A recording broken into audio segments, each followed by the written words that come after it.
Now, on the flip side of the president's recommendations, a section of legislators have criticized the move by the president to reject the Finance Bill 2018 with reservations. Led by Dagoretti South Member of Parliament Simba Arati, the leaders claim that although the president has proposed changes on the bill, Kenyans will continue to bear the burden of high taxes. MPs have been recalled for a special sitting on Tuesday to deal with the tax issue.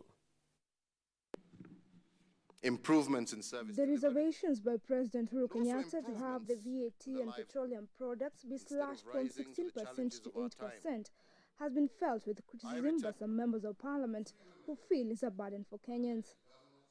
Not support I as Simba, even if he was to reduce it to 2%. We have said let it be pushed forward.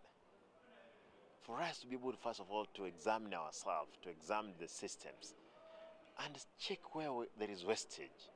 Then, after that, we can now bring the conversation back. We sit down with the Kenyans, we agree on how we're moving on as a country. The president should never imagine we were not conscious when we decided there will be no fuel tax, in the period that we are going through. And if I were him, I would tell him he's wasting time. Our position were well informed. We considered public interest. We considered the tax burden on the ordinary mwananchi. It will require at least two-thirds of the members of parliament to pass the proposal by the president. The Agas House now being put on a litmus test to see if they will stand with the taxpayers or the executive. My urge to the public is that be on the watch, check on your conduct of your member of parliament, so that now they account, because we are separate. The National Assembly is separate with the executive. Therefore, the president has done his part. We'll deal with our part on Tuesday. He has made his decision. What we will not accept as parliament is the president imagining he can still use parliament to do his dirty games.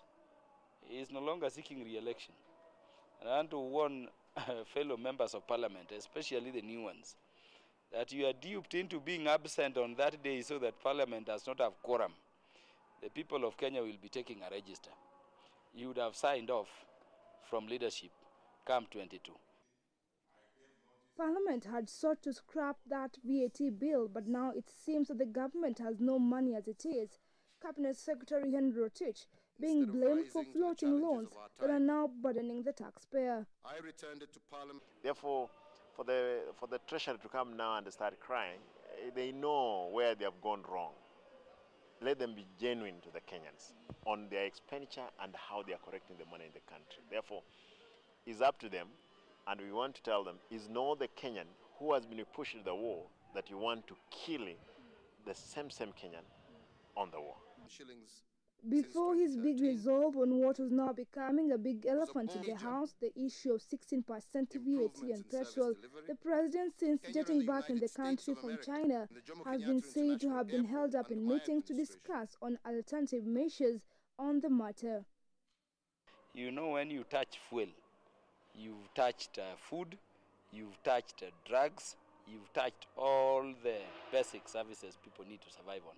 So it is not a small thing. We put into account all those considerations and decided this is not the time for taxation of fuel. The already overtaxed Kenyans will continue to bear the burden of the 16% VAT, given the decision by the president to return the Finance Bill 2018 back to Parliament.